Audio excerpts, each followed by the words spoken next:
It is 5:35. I'll call the meeting to order. First off, I want to welcome our new alderpersons. Jen, Natasha couldn't make it tonight, and neither could Andy. But welcome anyway. And then now we'll have election of officers. So I'll entertain nominations for Chair of Board of Public Works.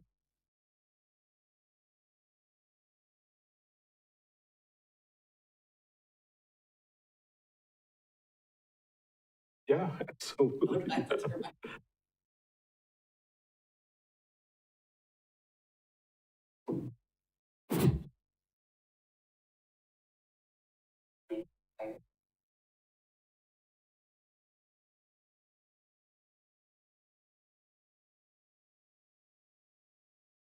Are there any other nominations? I couldn't hear the nomination. I'm assuming it's Mr. Fire.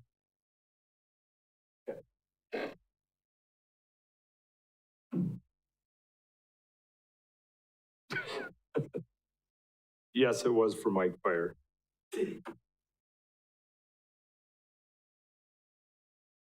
Any other nominations?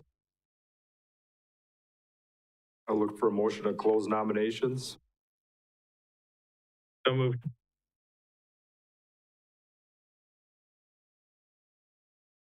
All right, I'll request a motion to cast a unanimous ballot for chair. So moved. Second? Good. Okay.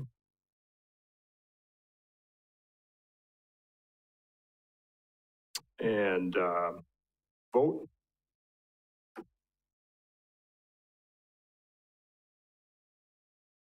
Okay. All right, with that, our Board of Public Works Chair is Mike Fire.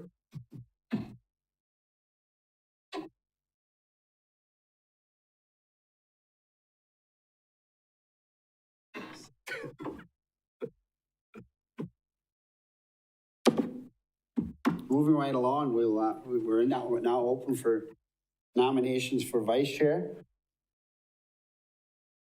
Do we have any nominations? Derek? What's your nomination? This happened to me last year.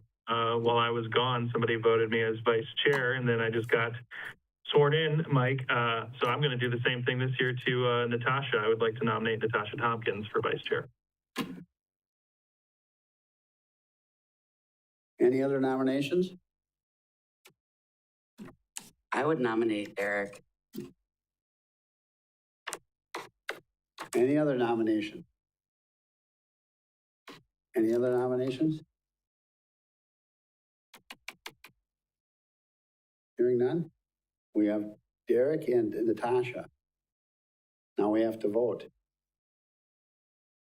There's only three of us. That's going to be interesting. You got paper? Do we have to have a paper ballot? We'll do it on tissue?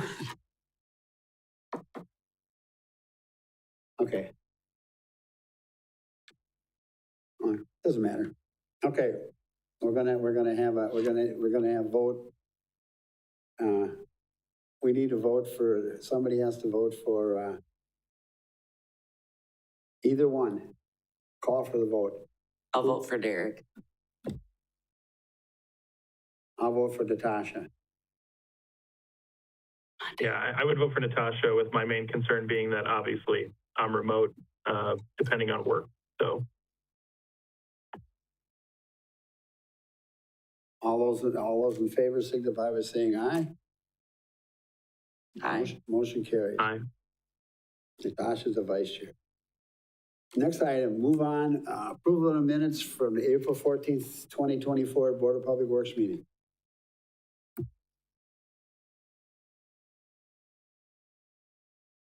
Move to approve. Second. Any discussion on the minutes? Hearing none.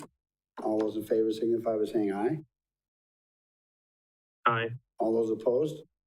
Motion carries. Citizens' comments. Do we have any citizen comments?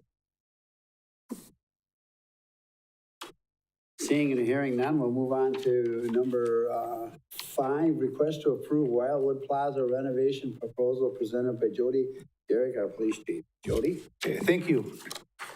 Just summarizing the memo that's attached in all of your packets. Back in January, this body did approve us to move forward with RFPs for architectural engineering services for the final building process of the Wildwood Plaza building for the new future police department. We did receive 13 companies interested in that project. Almost all of them were well below the budget amount of $800,000. In the final process, our committee unanimously selected BKV out of Minneapolis, Minnesota, who came in with a final bid of $475,345. The staff recommends that we approve BKV's architectural engineering services, their proposal, and to have them help us move forward with the Wildwood Plaza renovation.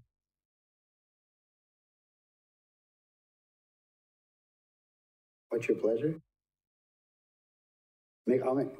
I'll make a motion that we proceed with the recommendation of the committee.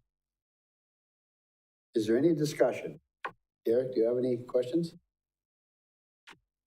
The only comment I had, I read through it and I thought that from what I was reading, I think they're going to do really a great job. And I think the main part is the same thing as when we went to build the jail. That company said that they would work with staff, and that's the secret to this whole thing. You build what staff wants, not what you think they want. And that one guy down in Rapids said, "We're not building our palace, we're going to build your palace." And guess what they did for $98 million? Yeah. So is there any other discussion on this? Hearing none, all those in favor signify by saying aye. Aye. Motion carries. Okay, thank you. That was easy.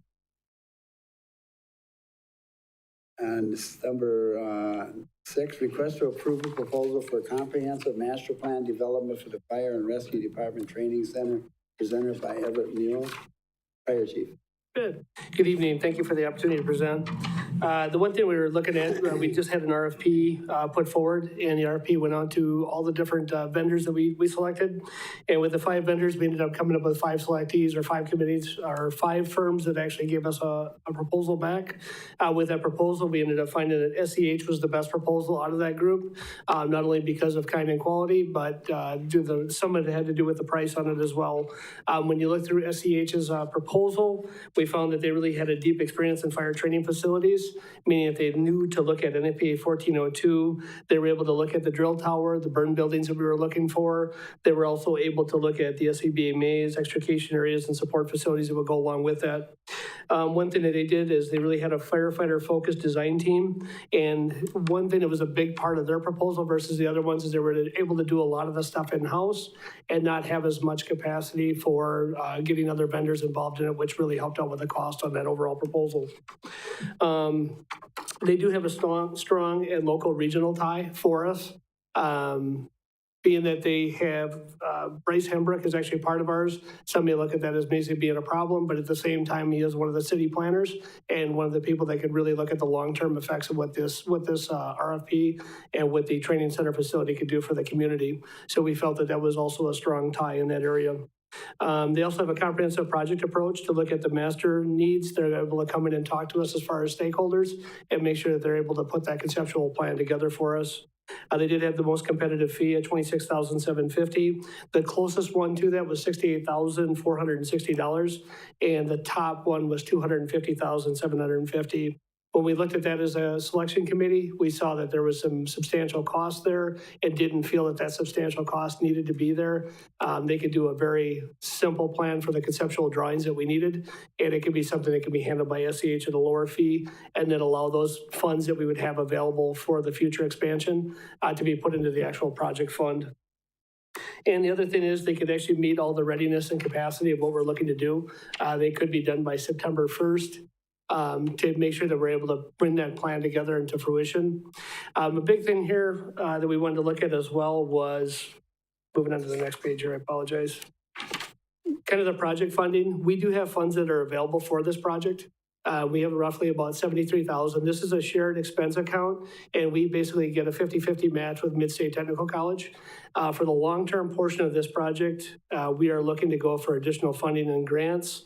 also looking at local organizations in the area, and then possibly looking at some of the federal support, meaning congressional spending. I've been working with Lexipol grant writing, and they've been able to really furnish a lot of information on that for congressional funding, and we feel like this would be a perfect match for that project.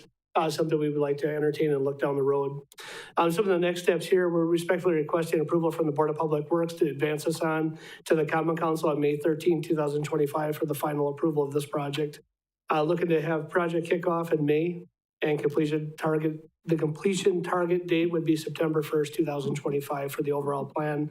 And that means we'd have the deliverables of the master plan with a guided phase development at the training facility as we move forward.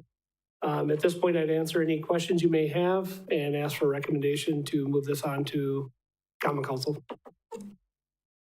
Derek? Thank you. Appreciate the breakdown of this, Everett. I had, I think, two questions. One being, you mentioned the fees already, and that was anytime I see a drastic difference in fees, I always want to know, what are we missing, especially with that wide of a range. So as a selection committee, did you guys come across anything that you were like, oh, clearly this person was way out in left field, or, you know, counted a bunch of extras? You know, with a $26,000 to $250,000 spread is pretty large. And so I just want to make sure that there isn't stuff in the $26,000 proposal, or lacking, I should say, in that $26,000 proposal that the other ones have that we were going to find out later, oh crap, we should have had that included. That's a great question. I appreciate the question. When we looked through them, we actually looked at the $250,000 one, and they couldn't even meet the dates or the times. They were into January of 2026. So that one was eliminated mainly for price, and then also looking at the dates and deliverables. When we looked at the next one, which is FMGA, they literally were unable to meet some of the capacity, and they really didn't have the build cycle nor the expertise in the field that we were looking for in training center facilities. They had done some infrastructure expenditures for the community, but hadn't had that lack of training center facilities to be there. It really narrowed it down to the last three. And honestly, when we put all three of those together, we looked at all three and really decided that every one of them had the same deliverables. They could still do all the same functions. And I think where they ended up coming up with the additional cost on that is they had a lot of extra people that were outside the facility, meaning that they took on additional firms from outside areas and didn't have the expertise in-house. Where when we looked at SEHs, they did have the expertise in-house, and they were able to do it at a much lower cost. Awesome insight. Thank you, because that's one thing I always look for, so I really appreciate you guys looking into that. Second question I had would be, in terms of this coming into development, what do we see as the major benefits? I know you mentioned mid-state, so right away one of my first thoughts was like, do we think we're going to see an increase in people, you know, like signing up for certain programs that would eventually be utilizing this training center? Do local communities have a training center like this? And if not, can we monetize it by charging like their, you know, facilities to come use this? I just kind of wanted to just pick your brain a little bit to see, you know, especially with money being such a hot topic throughout the city and the recent referendum going through. I know people are going to have questions about anything that we're doing all the time. So as long as we can put out there, hey, we think that these are the key benefits of it and where we see potential for it, I think is always a plus. Yeah, thank you again. That's another really good question, and one that can really add some insight to this overall project. When we look at the project itself, we feel that the congressional funding can come in because we are joined with Mid-State Technical College. So having that ability to have that and have a regional training facility, which enters one part of the question for you. The second part is the closest training center facility for us is about 45 miles away.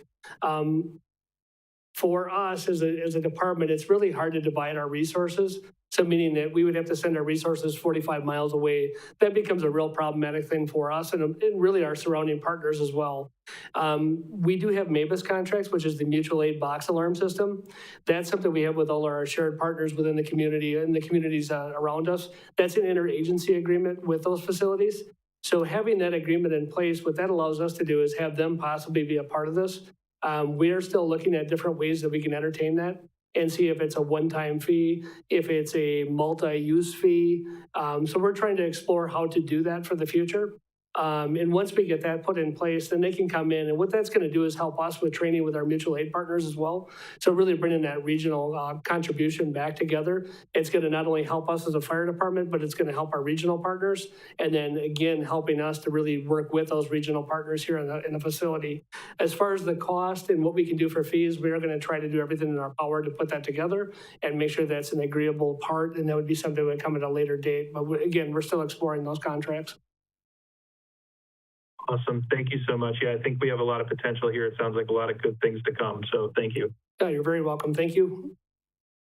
Any other questions? I don't have any. You have a motion? Need a motion to accept? I'll make a motion to I'll move accept. to approve. Okay, we have a motion. I'll give it to Jen. I'll second her motion. We have a motion and a second. Any other discussion?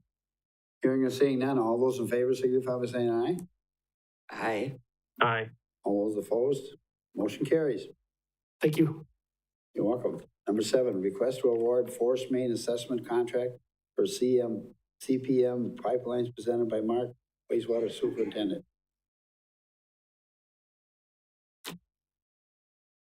Good evening. The Northeast Wastewater Pump Station Rehabilitation Project started last week. Phase 1 is anticipated to be complete by July 15th of this year. This first phase involves installation of a vault with a tap connection into the 20-inch diameter force main. This will allow an inline inspection tool to be inserted into the pipe so a condition assessment can be done. This 2-mile-long force main pipe experienced a leak on November 8th, 2023 due to corrosion. Wastewater Division staff noted the resulting flow anomaly and found the leak. The leak was then repaired by the city's street division staff. The sewer overflow was contained and removed by Wastewater Division staff by pumping the spilled waste to septic trucks, which then transferred it to the treatment plant. A condition assessment of the entire length of this force main needs to be done. Planning began shortly after the leak occurred. The city already had an engineering firm approved for planning and design of Northeast Pump Station's rehab needs. The force main was within their scope of services, so they prioritized this. They began contacting and vetting pipe inspection contractors on behalf of the city. 3 experienced contractors were found that do this very specialized work. These 3 were compared based on cost, experience, methods used, and data provided. All 3 required a tap connection to be installed before an assessment could take place, which was then incorporated into the project design. In comparing the 3 pipe inspection contractors, PICA is not recommended due to their need for a 12-hour shutdown and bypass of the lift station. CPM Pipelines is preferred over Xylem based on the lower cost reliability of getting through bends in the pipe and deliverable formats provided. This inspection is listed as CIP Project 601-7418 and budgeted for a cost of $500,000 in 2025. This project will be funded from Wastewater 601 budget, which is sufficient to support it. The 601 is entirely funded through sewer user fees and not from the city's tax base. Staff recommends to award this condition assessment to CPM Pipelines at a cost of $245,000 and authorize staff to execute the contract. Okay, what's your pleasure? Move to approve. Motion by Derek, second. Any other discussion? Derek, do you have any questions? Derek? Yeah, no questions. I just wanted to call Mark out for this.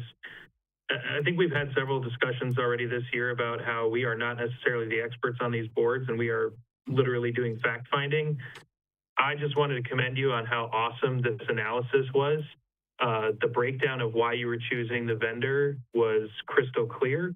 I'm in construction, so some of this made sense to me, but then going through some of the other details, I'm like, I don't know all this. So you did a fantastic job breaking it down, and I think everybody should use this as the gold standard going forward. And I just wanted to call you out for that.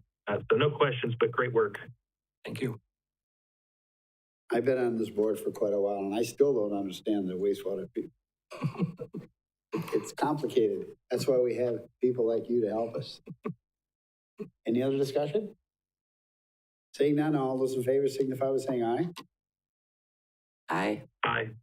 All those opposed, motion carried. Thank you. And number 8, request to approve change order moving the deadline from May 23rd to June 23rd for the lights at the Bram Park Pickle Court, presented by Josh Marwitz, Public Works Director. Josh? Yeah, I'm presenting this one tonight. Justin wasn't available to be at the meeting tonight.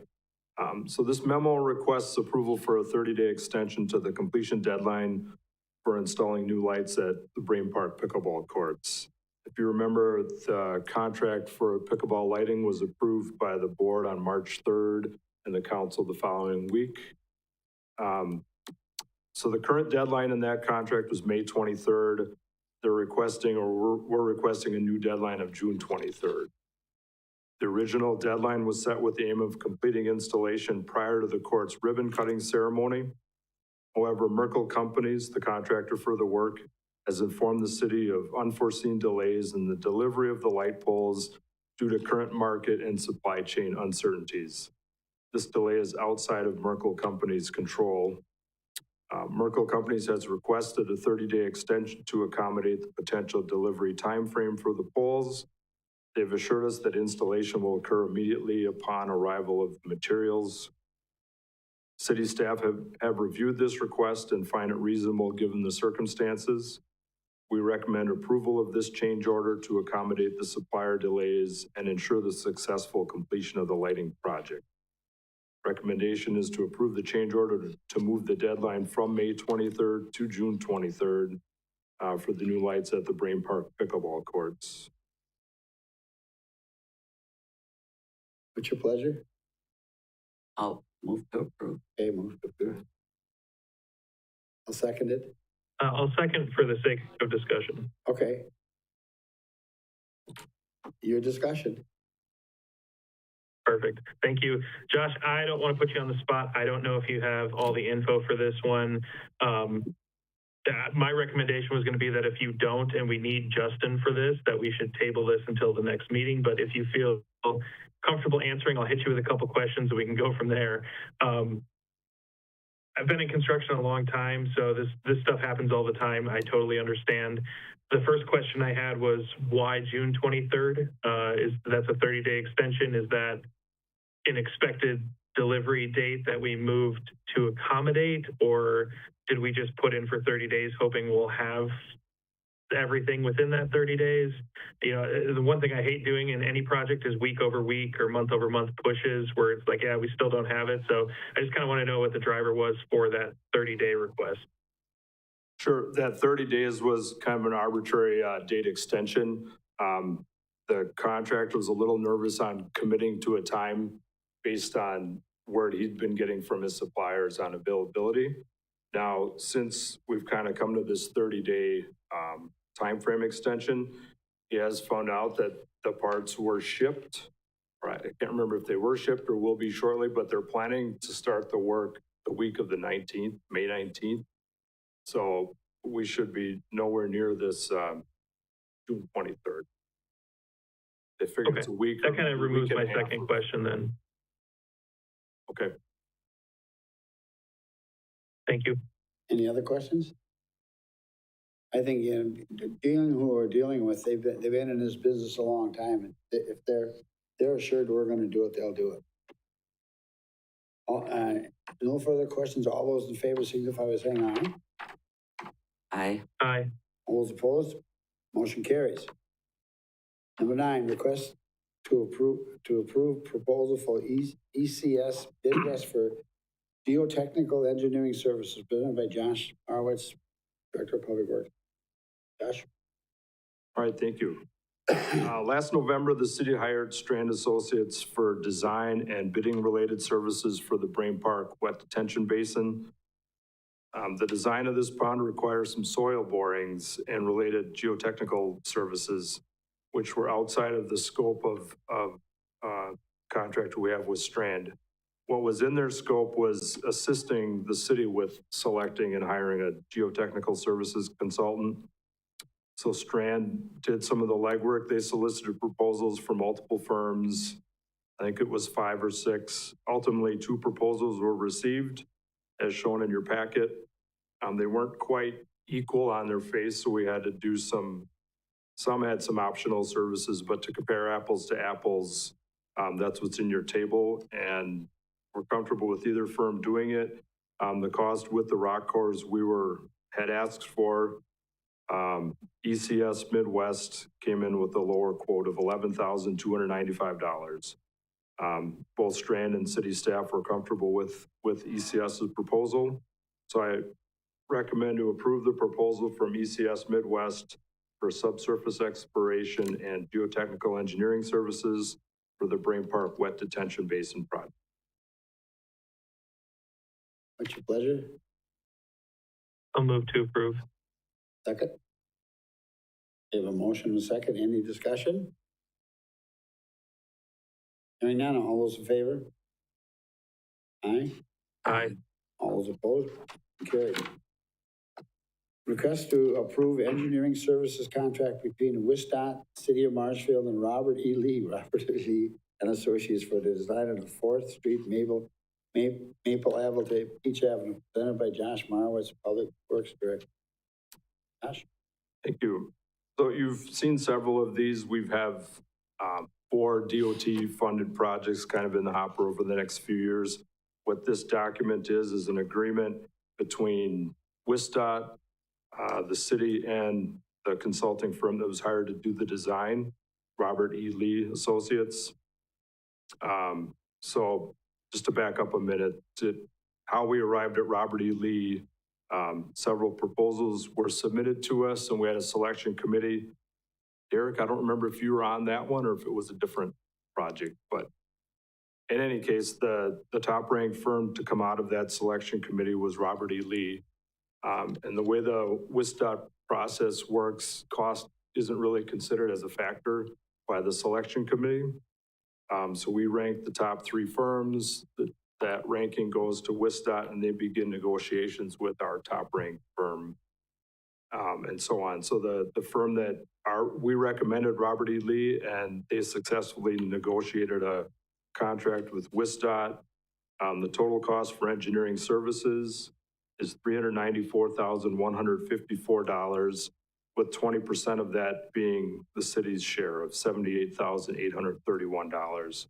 The construction is planned for 2028, and the overall project cost estimate is almost $2.8 million, costing the city's local share of right around $434,000.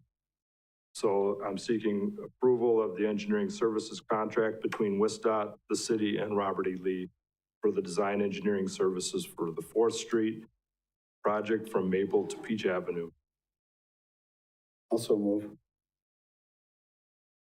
I'll second. A motion and a second. Any discussion?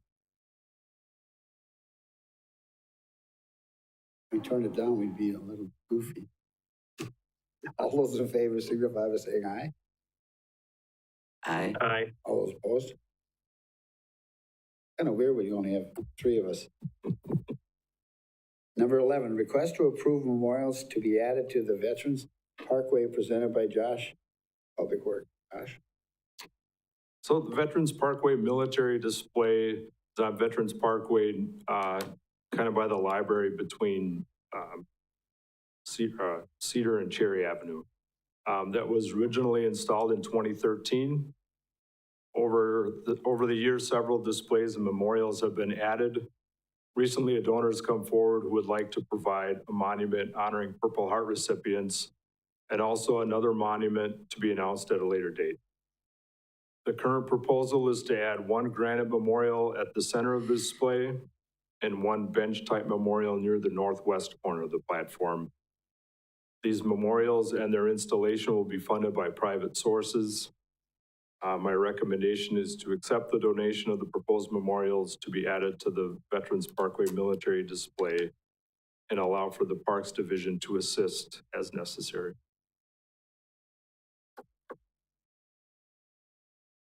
Move to approve. Second?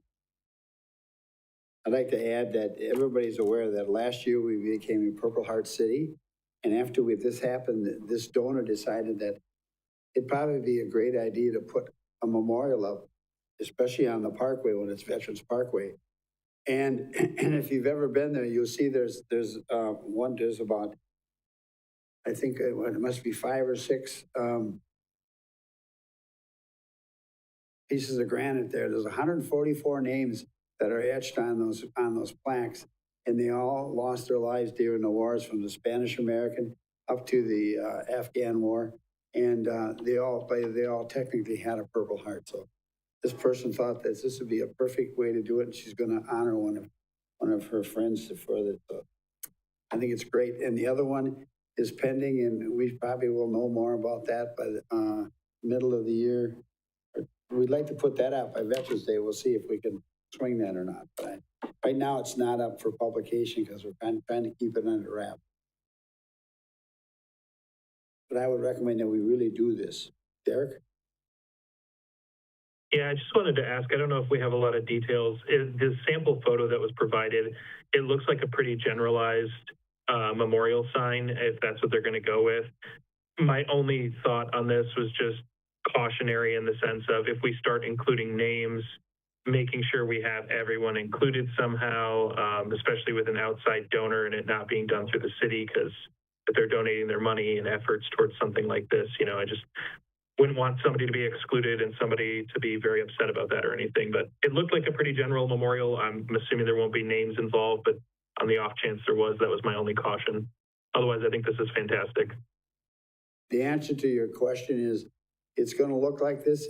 It's actually sitting on an angle. It sits up about almost 4 feet tall, and it's black granite. And the only name that's going to be on there is the donor is donating it in memory of a person. So that's the only name that'll be on it. Any other discussion? And the other one, we'll bring it back to the Board of Public Works when we get it all figured out. But we want permission to pursue it, because I don't want to raise all these funds for this and then say you want to turn it down. Then I got to turn the money back. That doesn't look good. So all those in favor signify by saying aye. Aye. Aye. Opposed? Motion carries. Any recommended items for future agendas?